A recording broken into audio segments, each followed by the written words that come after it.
Tomorrow's the first day of the rest of your life. What will you do with it? Listen, you know, I think that combat and war probably is the biggest reality check that anybody could ever have. I'm so thankful I didn't have to go through it. But in World War II, there was a first lieutenant from Pennsylvania in the hedgerow country of France. And the captain one day made that terrible call to him, son, there's a sniper up there in that house shooting our people. You take this platoon out there and you get that guy.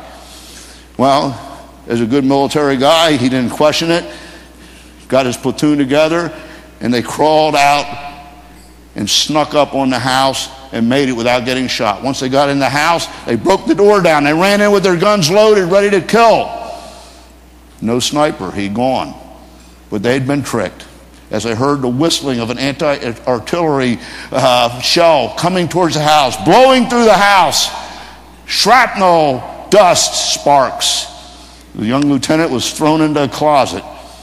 When he woke up, he was holding a book. Now, the book, it was a poem, not in French, in English. And he read it. It was my dad. And here's a poem. I know something good about you.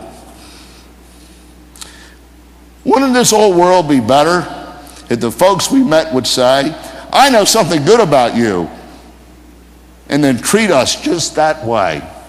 Wouldn't it be fine and dandy if each hand clasped warm and true carried with it this assurance, I know something good about you? Wouldn't things here be more pleasant if the good that in it, all of us were only thing about us that folks bothered to recall? Wouldn't life be lots more happy if we praise the good we see, for there's such a lot more goodness in the worst of you and me? Wouldn't it be nice to practice this fine way of thinking too? You know something good about me, and I know something good about you. Now, he modeled his life after this poem as a high school football coach and teacher. He's one of those teachers you always remember, finding the good about people. Isn't that really what the business is about, folks? At the end of the day, okay, isn't it just about finding the good in people? Nobody's perfect. We maximize our strengths and minimize our weaknesses, and we make it about them succeeding in the business, taking the good to a new level. So, what about the good in you? What are your dreams? Why aren't you a director? What about a custom-made life? Do you deserve the best in life? You do if you give your best. What about irritating the neighbors with your lifestyle and freedom? What about firing your boss? What about retiring at 40 or retiring your job? What about no more rush hours, having breakfast or dinner while everybody else is in the rush hour? What about getting up at the break of noon? What about having any car you want, Mercedes, Phantom, Ferrari? Doesn't matter, it's only a car.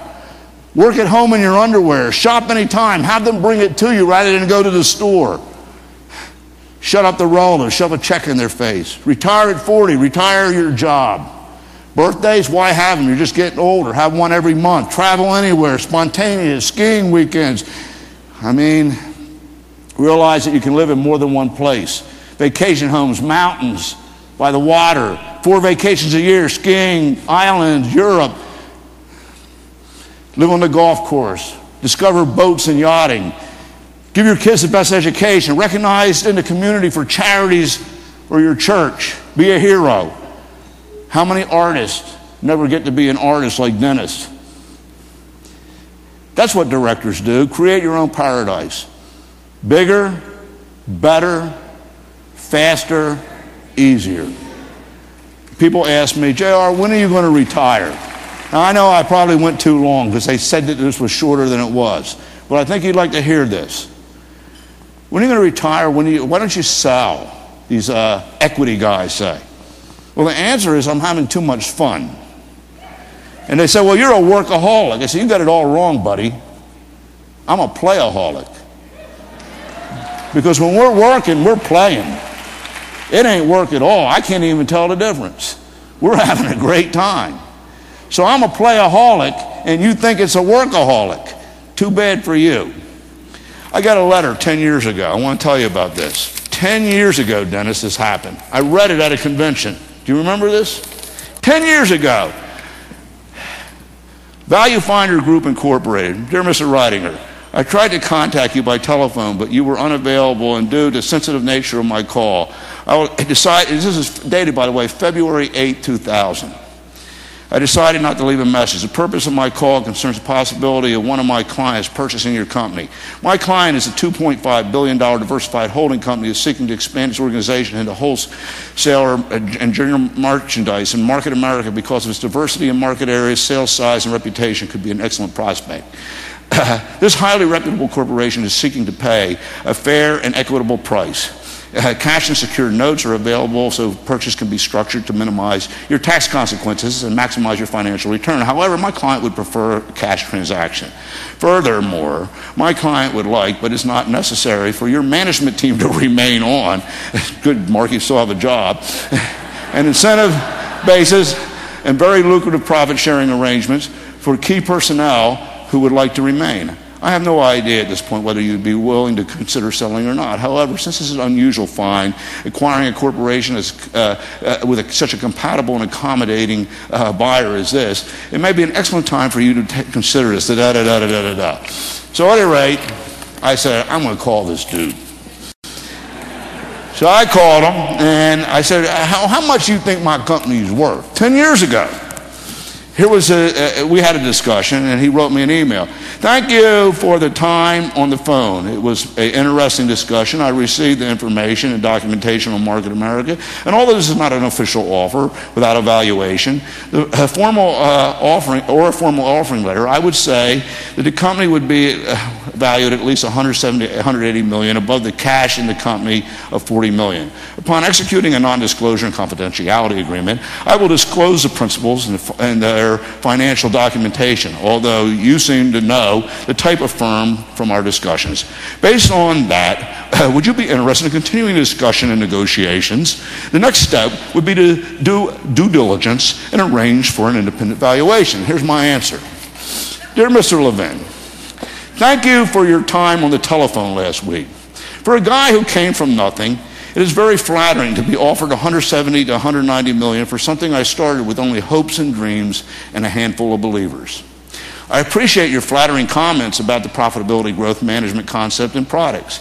I realize that I didn't really need to write this letter and could have simply not responded, but after thinking about it, I could not resist.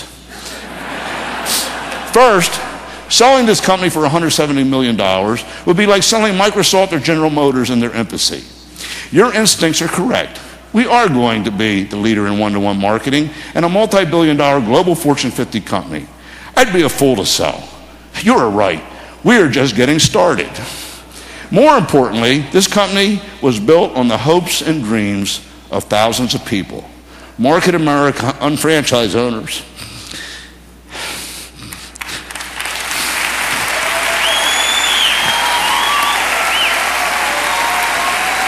These people have found hope, and thousands are finding freedom and making their dreams come true. They are my family. It is their dreams and ambition that made this company what it is. How do you put a value on a family? What is the price tag on all those hopes and dreams? And how do you sell that? I risk being arrogant in saying this, but I want to sell those for any price. $1 billion couldn't buy the power of those people's dreams and where we're going together. As long as those people have a dream and believe in me and this company, I will never sell because it is not mine to sell.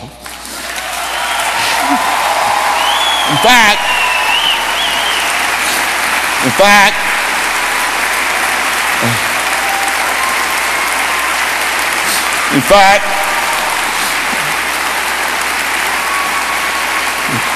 thank you.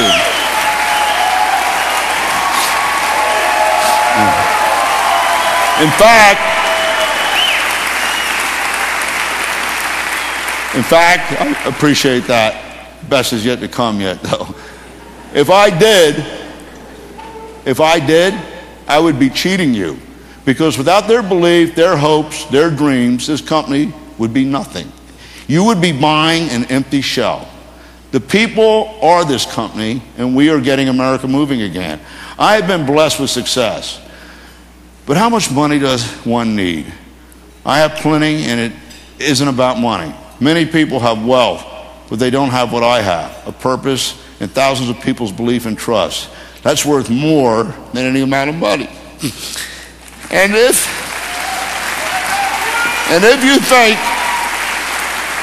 you think we're so great, maybe you should use your resources to sponsor us in the equity markets and make the stock go through the roof. We were public back then. Also, you'd be smart to get yourself an unfranchised and join us. Call me if you want an unbelievable opportunity. Now, okay? Now, since that letter, Dennis, it was 10 years ago. Do you believe that? Mark, 10 years ago. Since that, we went private. And I wrote a check for $32 million to buy back what we started. And we paid twice what the trading price was of $4 to $8, make sure everybody was whole. And, remember, it was a reverse merger. We didn't get any capital for it. So we had to dip in our own pocket to buy our own thing back, okay? And it was the best thing we ever did, because now we work, okay, not to please numbers, but to please you in the marketplace. But now we get 2 to 3 of these letters per month now, is the point. And they're for a lot more money, okay? Now you can ask Robert Core over here. He's sitting over here somewhere. He's our CPA. He handles them. Why do we get them? Because we're growing and we're profitable, and they need to find someone like Market America to improve their lousy numbers. That's the only reason. Now, so we now have a form letter that goes out, similar to the letter before. So I'll read only what is different or added to save time. But let me explain the circumstances. They all want to waste our time after pestering us, or salesmen, wasting our time, and then they require you to pay for an evaluation, which is expensive and time consuming. So it's kind of like a nuisance. And we're curious, though, and like to document what the market value is based on valuations or offers, because that's valuable information. You understand that? Okay, so I tell them to put their money where their mouth is and make a firm offer or a real number, or commit to paying for an evaluation themselves if they want to get to first base. But I add a little perspective to it for personal enjoyment. I kind of picture them reading the letter and their reaction. And here it goes, and then I'm done. So it's the same letter, but here's the excerpt that's different, okay, in the form letter. But I want to thank you for your inquiry and that you brought it up. What do you value us at? If you're serious, you need to pay for evaluation or name a number in a firm written offer so we can listen to you. The number would have to be well into the billions, because you would have to pay the UFOs that make the company by building their own unfranchised businesses that make up Market America. They may not be official shareholders, but they are the stakeholders and the people who make it happen. And we ultimately must satisfy and answer them. This company is their hopes and dreams, not just a financial balance sheet as you see it. How much is 165,000 just a little while ago? Little entrepreneurs with dreams and passion who have committed to their own personal success and freedom, which is the company's success. What is that worth? They even pay their own way. Yes, I know. It's a pretty incredible model. I would say it's billions if a price tag could even be put on it. It would be interesting to know what they would take to stay. You would be paying them to stay, not to sell. You see, selling you a company without their commitment and belief would be selling you an empty promise and shell. I wouldn't try to fool you. And as for me, I'm having so much fun, too much fun, and have plenty of money to enjoy life to the fullest, while the residual income continues to grow. In fact, it could exceed whatever you would pay within 10 years. So what's the point? Maybe you should study residual income, as it makes all the difference. My family, team, and UFOs all will carry on even after me, and I have a lot more than 10 good years left. Besides, We have just begun to change the way people shop and to change the world economics through average people bonding together entrepreneurially in a cooperative plan to achieve financial freedom through our unfranchised system. Yes, you're right. I am crazy. But I am also free, successful, happy, and have a purpose. Maybe you should consider joining us. It's more about time than money, as it only costs $129.95 to become a distributor.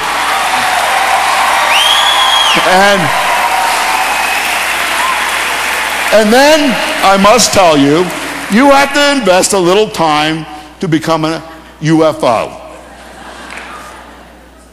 If it doesn't work for you, we will refund your money.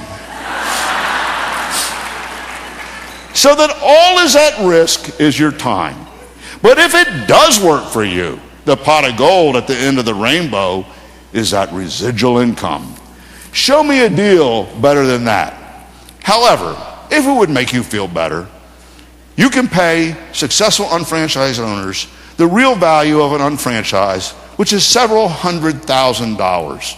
But I doubt they will take it for the same reasons that I won't. Thank you for your time and consideration, and keep growing. Sincerely, JR Ridinger. God bless you. We'll see you at the top. That's it. That's it. So I hope you'll take that home with you. We really are bigger, better, faster, and we're making it easier. And we're changing the way people shop. And finally, in leaving, remember, Market America is simply the best thing out there. And I look forward to seeing you next year. Lauren and I and Amber are already planning to be there with you in April. It's already in our schedule. So get your tickets. And I hope that you have your ticket to the next event. But it only gets better from here. And we're going to be with you. We're taking it to a whole new level. We're one team with one dream. We're built on product. We're powered by people. And we're creating the economy of the future. We are the future for those who are looking for paradise. We are creating paradise together. God bless you. I'll see you at the top, and I'll see you in April. Have a great convention, and keep growing.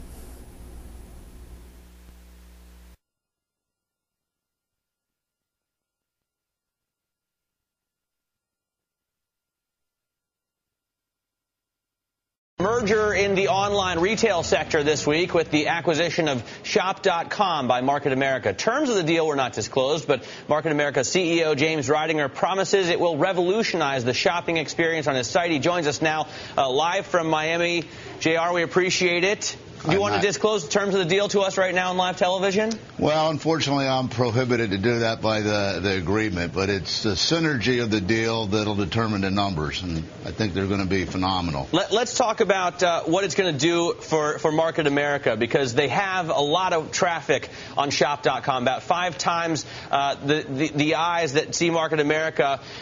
Shop.com is a site, and correct me if I'm wrong, that steers you towards places where you can buy the stuff you want, whereas at Market America, you sell stuff directly. How do you synergize this deal? Well, it's a magic combination. First of all, the timing of the deal couldn't be better with the migration and paradigm shift to online shopping and social shopping. But you hit it right on the head. Shop.com is incredible at driving traffic, but the customer finds what they want very well on Shop.com, but then goes off to the merchant. With our new model, we'll retain those customers with tender loving care, and help them find what they want and provide them a shop consultant that is an online guide. So the combination of these two businesses, this partnership, makes us an online shopping experience that's like none other. How do you intend to combine the two sites? You're not going to make them one site, right? I mean, you're still going to keep the two sites running separately. That's right. In the beginning, we'll keep them both running separately, and then integrate the best parts of Shop.com's site on ours, the best parts of ours on theirs, and provide one set of shop consultants for all the customers that come on board. The synergy of the deal is kind of unique. There's 3 things that really make it powerful. And I think it could be catalytic in changing the way people shop. The first is Market America brings people power to the deal. We have shop consultants that will be an online guide and personal shopper for customers that come to the site. And you combine that with Shop.com's technology. I mean, it's incredible. We have to combine 50 million products and 3,000 name brands. They have incredible search and intuitive navigation that narrows down to finding what you want. The best in comparative shopping, and their merchandising displays are just phenomenal. And you combine one more thing with that and you have magic, and that's paying the customer to do what they love to do, which is shop. And if they like the experience, paying them to invite others to shop. So you give people, what, 2%, I think, on all their purchases, and then you give them also a boost if their friends come on at their recommendation. Exactly. It's kind of like economic glue in social shopping. Let me ask you about your revenues. You had $323 million in 2009 in sales on Market America. What do you think Shop.com does for 2011? Well, you know, right now we're annualizing at 460 million wholesale, which is about 600 million retail. We see this creating our billion-dollar roll. Just take 5 times the traffic and convert those customers into a profitable model. We're going to go way past the billion mark, and you know we think that we're going to make waves in the online shopping industry. We're on a billion-dollar roll. All right, hey JR, thanks so much for joining us. James Ridinger there, President and CEO of Market America.